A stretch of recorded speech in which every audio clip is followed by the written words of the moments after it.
আজকের recipe mutton মটকা। এর মধ্যে চর্বি থাকলে হবে না, সলিড মাংস লাগবে। পেঁয়াজ রসুন খোসা ছাড়িয়ে পাতলা করে কেটে নেবো, মিক্সিতে দিয়ে পেস্ট করে নেবো রসুন আর পেঁয়াজ। রসুনগুলো আমি খোসা ছাড়িয়ে নিচ্ছি, পেঁয়াজগুলো খোসা ছাড়িয়ে নিয়েছি। এই পেঁয়াজটা আমি বড় বড় করে কেটে নিচ্ছি। এটা মিক্সিতে দিয়ে রসুন আর একটা পেঁয়াজ আমি পেস্ট করে নেবো, কেটে নিচ্ছি। মাংস ম্যারিনেট করার সময় ওর সঙ্গে এটা ম্যারিনেট করে নেবো। পেঁয়াজ রসুন অল্প একটু আদা এটা আমি মিক্সিতে দিয়ে পেস্ট করে নিচ্ছি। শুকনো লঙ্কা, দুটো কাঁচা লঙ্কা, গোটা জিরে, কয়েকটা গোলমরিচ, এবার কয়েকটা লবঙ্গ তেলের মধ্যে দিলাম। এবার দালচিনি, এবার আদা রসুন আর পেঁয়াজ পেস্ট করে নিয়েছিলাম।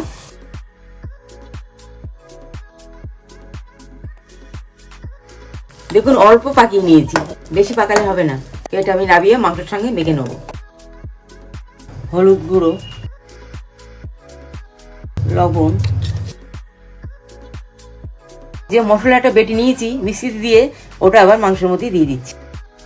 এবার আমি এগুলো দিয়ে এটা ভালো করে মাখিয়ে নেব।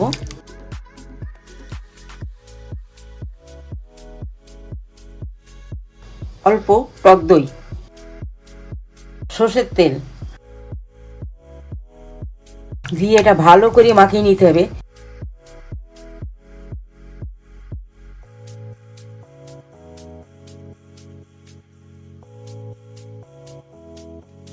হালকা করে যে পেঁয়াজটা কেটে নিয়েছিলাম এটা আবার মাংসের মধ্যে দিয়ে মাখিয়ে রাখছি। 1 চামচ শাহি গরম মশলা,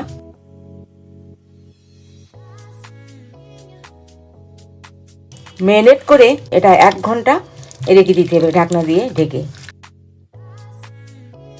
আমি অল্প একটু আটা মেখে নিচ্ছি।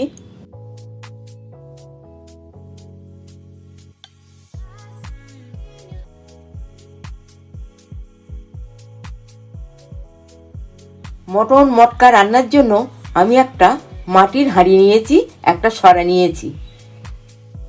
এবার আমি মাটির হাঁড়িতে সর্ষের তেল তোরটা মাখিয়ে নেব।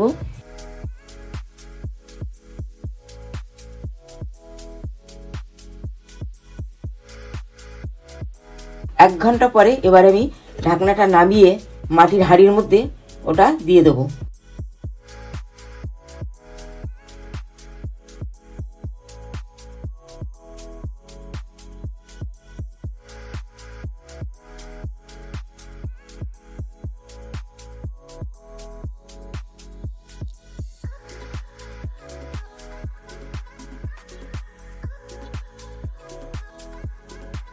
এবারে ম্যারিনেট করে রেখেছিলাম পাত্রটা ধুয়ে ওতে জলটা দিয়ে দিচ্ছি। মাটির সরাটা হাঁড়ির মুখে দিয়ে দিচ্ছি। এবার আমি যে আটাটা মেখেছিলাম সেটা এরকম করে পাকিয়ে নিয়ে সরার সমস্ত ধারে দিয়ে দেবো যাতে স্টিমটা বেরিয়ে না আসে।